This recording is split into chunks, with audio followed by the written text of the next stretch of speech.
पहाड़ों की गोद में बसा वो छोटा सा गांव अपनी सादगी के लिए जाना जाता था, जहां रघु लोहार का नाम बड़े सम्मान से लिया जाता था। रघु अपने काम में माहिर था, लेकिन उसकी सबसे बड़ी कमजोरी उसका अहंकार था। वो अक्सर कहता, लोहे को मोड़ना तो आसान है, पर रघु की जिद को कोई नहीं मोड़ सकता। उसकी लोगों से ज्यादा नहीं बनती थी। कभी कभार वो अपनी दुकान के अंदर काम करता, तो कभी दुकान के बाहर। उसे लोगों से कोई मतलब नहीं था। उसे लगता था कि इस पूरे गांव में उसके जैसा लोहार कोई और नहीं है। एक तपती दोपहर, जब सूरज आग उगल रहा था, रघु अपनी भट्टी के सामने बैठा एक बेशकीमती तलवार को अंतिम रूप दे रहा था। पसीने की बूंदें उसकी आंखों में चुभ रही थी। अचानक हथौड़ा चलाते वक्त उसका हाथ फिसला और वो घातक तलवार छन की आवाज के साथ हवा में लहराई।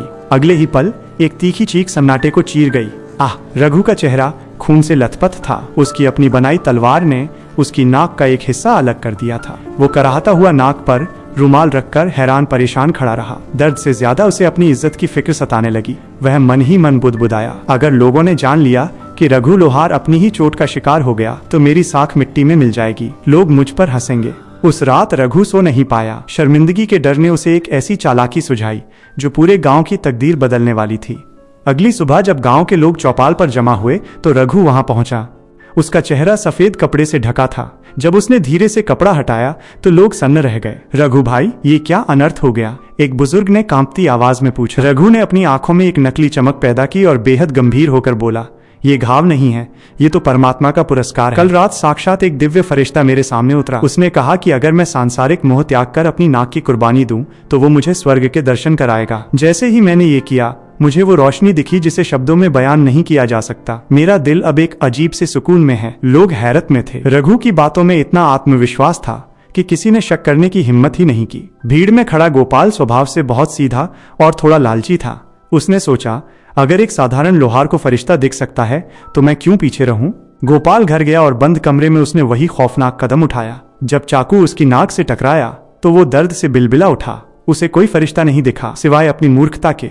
लेकिन अब क्या? अगर वो सच बोलता, तो लोग उसकी बात का यकीन नहीं करते। वे समझते कि उसने कोई गलत काम किया है, इसीलिए वो रोशनी उसे दिखाई नहीं दी। लोग उसे अभागा या झूठा कहते। इसी डर से जो लोग सच थे, वे भी झूठ बोलने लगे। अगले दिन जब वो चौपाल पहुंचा, तो उसने भी वही झूठ दोहराया। हाँ, मुझे भी फरिश्ता दिखा। क्या अद्भुत दृश्य था! देखते ही देखते गांव में एक अजीब सी होड़ मच गई। हर कोई उस दिव्य रोशनी को देखना चाहता था। एक एक करके लोग अपनी नाक काटने लगे। जो सच बोलता कि उसे कुछ नहीं दिखा, उसे बाकी लोग ये कहकर चुप करा देते कि शायद तुम्हारे मन में खोट है, इसलिए फरिश्ता तुम्हें नहीं दिखा। शर्म और उपहास के डर से हर कोई एक दूसरे से झूठ बोलने लगा।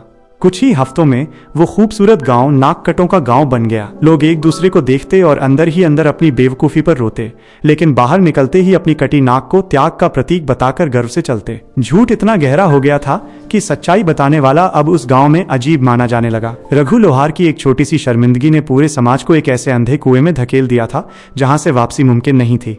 जब समाज सच्चाई के बजाय दिखावे की अंधी नकल करने लगता है, तो सामूहिक मूर्खता को परंपरा का नाम दे दिया जाता है। किसी के पीछे आंखें बंद करके चलने से पहले ये देख लें कि वो व्यक्ति आपको रोशनी की ओर ले जा रहा है या खाई की ओर।